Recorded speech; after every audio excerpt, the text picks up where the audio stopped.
அப்படியே அதாவது ஒண்ணுமே இல்லாத ஒரு பெட்டி, எந்த வித ஓட்டையும் அதுல இல்ல. இப்போ நம்ம சில சில்லற காயின்ஸ் அதுல போடணும். இப்போ அதை நம்ம எப்படி அதை போட முடியும்? பெட்டி ஓபன் பண்ணி போடணும். இல்ல ஏதாவது ஒரு சின்ன கேப், ஏதாவது ஓட்டை ஏதாவது இருந்தாதான் உள்ள போட முடியும். சரி, அப்போ அந்த பெட்டின்றது நம்மளுடைய ஜடத்தை வச்சுப்போம், உடம்பு. காயின்ஸ்ன்றது பரம்பொருள் கொடுக்கிற வித்தையை வச்சுப்போம். இப்போ அந்த பெட்டி திறக்கிறதுன்றது நம்ம மனசை வச்சுப்போம். அதாவது மனம் விசாலம் அடைஞ்சா, அதாவது நாம ஒரு விஷயத்த நம்ம உன்னிப்பா கத்துக்கணும், விடாப்பிடியா நான் இந்த ஒரு முயற்சி உத்வேகத்தோட நான் கத்துக்கணும், இந்த உலகத்துல நானும் ஒரு ஞானியாவோ சித்தராவோ ஆகணும் அப்படின்னு சொல்லி ஒரு உத்வேகத்தை நம்ம ஏற்படுத்தினா ஈர்ப்பு வரும்பொழுது அந்த பெட்டி திறக்கப்படும். பெட்டின்றது மனம் விரியப்படும். மனம் விரியப்படும் போது இறைவன் கொடுக்கறது நம்மளால கிரகிக்கப்படும். அப்ப கிரகிச்சோன்னா நம்ம உள்ள போக முடியும். மனம் ஒடுங்கினால் மார்க்கம் உண்டு அப்படின்னா, நம்ம மனம் நமக்குள்ள ஒடுங்கிச்சுனாலே நம்ம உள்ள விஷயம் அக விசாரணை இதெல்லாமே மாயை. அப்போ நம்மளுக்கு வெளிப்படையா தெரிஞ்சிடும். இப்ப நம்ம இருக்கிற அனைத்துமே மாயை. அப்போ நம்ம உள்ளதான் உண்மை இருக்குன்னு அப்போ நம்ம உணர ஆரம்பிப்போம். அது இருக்கு. இப்ப பாத்தீங்கன்னா இந்த உலகத்துல அந்த வழிக்கு போறதுக்கு எவ்வளோ மார்க்கங்கள் இருக்கு. அதுல ஏதாவது ஒரு மார்க்கம் சொல்லுங்களேன். இப்ப பாத்தீங்கன்னா எவ்வளவு யோகங்கள். இப்போ சிலர் சொல்லுவாங்க திருமூலர் வழியிலையும், இப்ப நம்ம வேதாத்திரி மகரிஷி அவர்கள் வழியிலையும் பாத்தீங்கன்னா குண்டலினி யோகம் அப்படின்னு சொல்றாங்க. இப்ப குண்டலினி யோகம் பாத்தீங்கன்னா ஆதார சக்கரங்கள் வழியா நம்ம மேல போகணும் அப்படின்னு சொல்றாங்க. ஒவ்வொரு ஆதார சக்கரமா அப்படின்னு அது ஒரு வழி இருக்கு. இப்ப பாத்தீங்கன்னா ஒரு இடத்துக்கு நம்ம ஏம் பண்றோம். இப்ப அந்த இடம் நம்ம போனோம்னா எவ்வளோ மார்க்க வழியா நம்ம போகலாம். நடந்தும் போகலாம், பஸ்லயும் போகலாம், சைக்கிள்லயும் போகலாம், டூ வீலர்லயும் போகலாம், ட்ரெயின்லயும் போகலாம், ஹெலிகாப்டர், ஃபிளைட், எவ்வளவு மார்க்கம் இருக்கு. ஆனா மிக விரைவில் போய் தொடரக்கூடிய மார்க்கம் இப்ப இப்படி போனா நம்ம கண்டிப்பா அந்த நிலையை அடையலாம், நம்ம உண்மையை உணர்ந்துடலாம் அப்படின்னு சொல்றது பாத்தீங்கன்னா சித்த வித்தை எனும் வாசி யோகம் அப்படின்னு இருக்கு. இப்ப வாசி யோகத்திலேயே பாத்தீங்கன்னா வாசி யோகம்னு சொல்லக்கூடாதுன்னு இதனுடைய ஸ்தாபகர் ஒரு சின்ன ஒரு சந்தேகம். சித்த வித்தைன்றது வேறு, வாசி யோகம்ன்றது வேறா? சித்த வித்தை வாசி யோகம் தான் சித்த வித்தைன்னு சொல்றாங்க. ஆனா அப்பா அது ஸ்தாபகர் சுவாமி சொல்றீங்க. அது யாரு இந்த சித்த வித்தைக்கு அடித்தளம் விட்டது யாரு? நீங்க இப்போ இதுதான் சரியான வழின்னு சொல்லிட்டீங்க.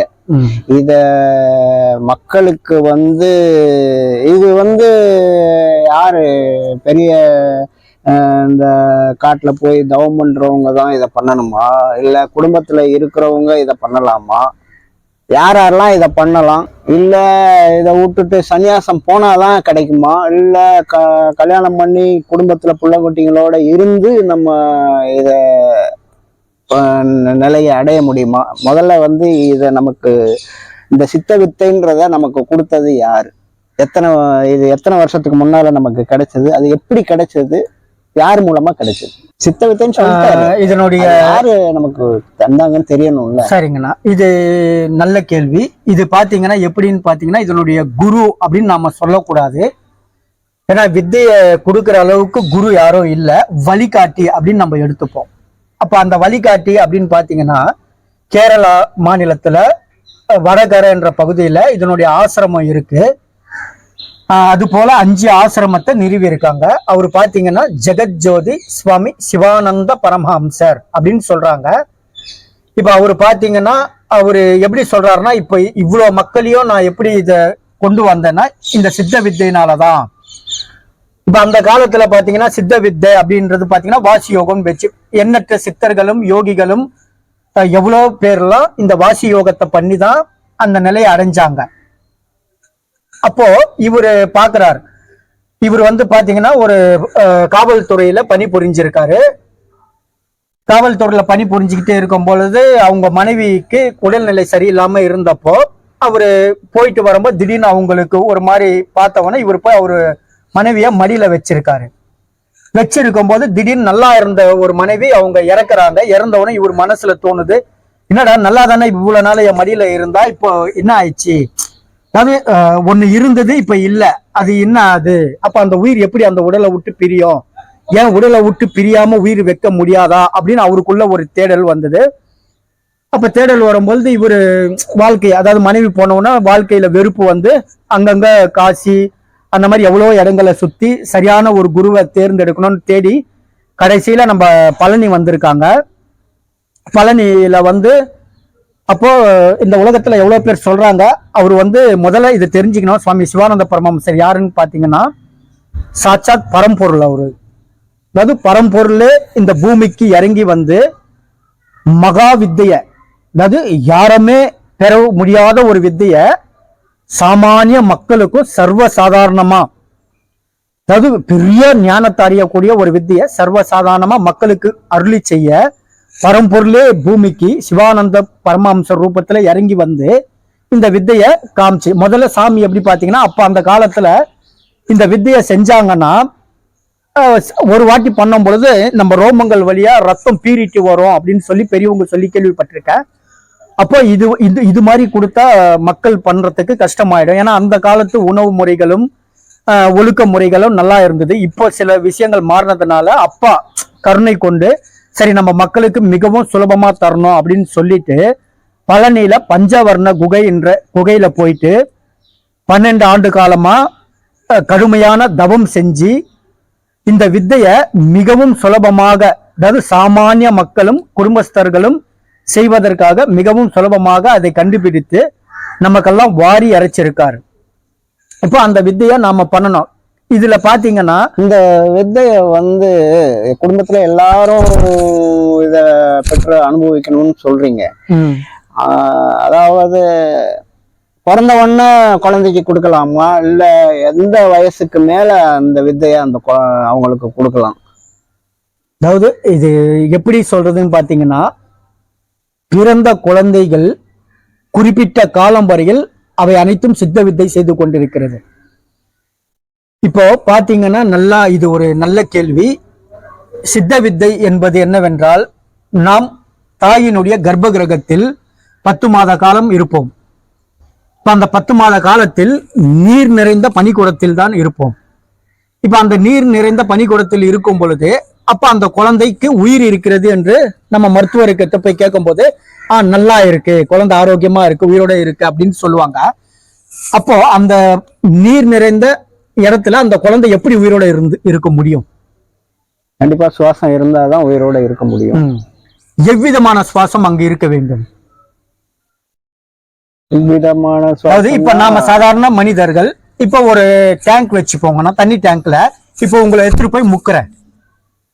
நல்லா முக்கும் பொழுது உங்களுக்கு என்ன ஆகும்? மூச்சு திணறும்.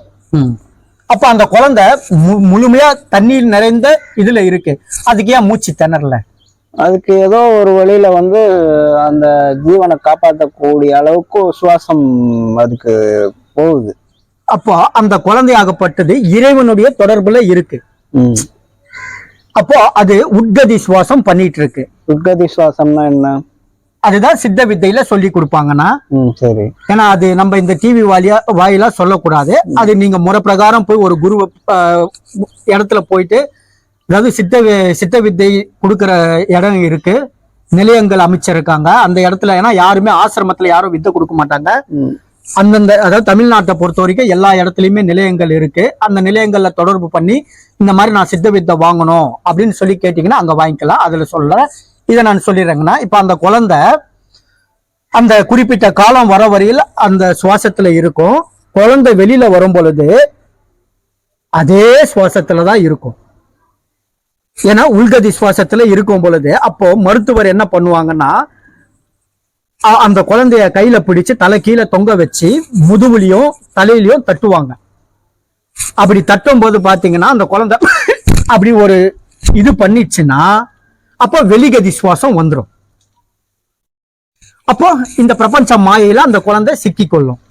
அப்போ அது அன்னில இருந்து அதனுடைய கவுண்டிங் ஸ்டார்ட் ஆயிடும். அது வரையிலுமே இறைவனுடைய தொடர்புல இருந்த குழந்தை எப்போ அந்த சுவாசம் வெளியில திருப்பி விடப்பட்டதோ அப்ப இந்த உலக மாயையில வந்து விழுந்துரும். அதை என்ன பண்ணணும்னா, அந்த குழந்தை வளர்ந்து பெரியவராய் இது பண்ணி விஷயத்தை உணர்ந்து இது போல சித்த வித்தையை போய் வாங்கினா சிவானந்த பரமஹம்சர் அப்பா கருணை கொண்டு மீண்டும் அந்த சுவாசத்தை குழந்தையில் எப்படி செய்தோமோ அந்த சுவாசத்தை நமக்கு திருப்பி கொடுத்துவான். அதான் அது எந்த ஒரு வயசா 2 வயசா 3 வயசா எந்த வயசுல அந்த குழந்தைக்கு அந்த முன் வித்தையை ஜென்மத்துல நாம எப்படி கர்மா பண்ணி இருந்தோமோ ம், இப்ப பாத்தீங்கன்னா சில குழந்தைகள் பிறந்த உடனே சமாதி ஆயிரும். ம், இப்போ எத்தனையோ பிறவியா நாம இதை தேடி வந்துட்டு இருக்கோங்கன்னா ம், எவ்வளவு பிறவிகளா நம்ம இதை தேடுறோம். அதாவது இந்த ஒரு வித்தையை நம்ம பண்ணணும் அப்படின்னு சொல்லி சாதாரணமா இந்த வித்தை கிடைக்காது. அதாவது விட்ட குறை தொட்ட குறைன்னு சொல்லுவாங்க. முற்பிறவியில நாம இதை தொட்டு இருந்தால்தான், ஏன்னா முற்பிறவியில தொட்டு ஏதோ ஒரு காரணத்தால நம்ம மரணிச்சிருக்கலாம். அப்போ மீண்டும் இப்பிறவியில இந்த வயசுல நம்ம விட்டு இருப்போம். இப்ப பாத்தீங்கன்னா இப்ப ஒருத்தருக்கு 50 வயசுலதான் அந்த வித்தை கிடைக்குதுன்னு சொன்னா அவர் 50 வருஷத்துக்கு முன்னாடி அங்க வாங்கி விட்டு இருப்பாரு, அதை தொடர்றோம். இப்ப சிலர் பாத்தீங்கன்னா சின்ன வயசுலயே வித்தை பண்ணி வந்திருப்பாங்க, அவங்களுக்கு பண்ணும்போது அது கிடைச்சி அந்த வயசுலயே அவங்க சமாதி அடைஞ்சிருவாங்க. சமாதினா என்ன? ஜீவ ஒடுக்கம் சொல்றதுன்னா நம்மளுடைய ஜீவனை தன்னுள்ளேயே ஒடுக்கிறது. சரி, அது ஒடுக்குறதுன்னா அது என்ன, மூச்சு பயிற்சியா? அது வந்து மூச்சு பயிற்சி தானே அது.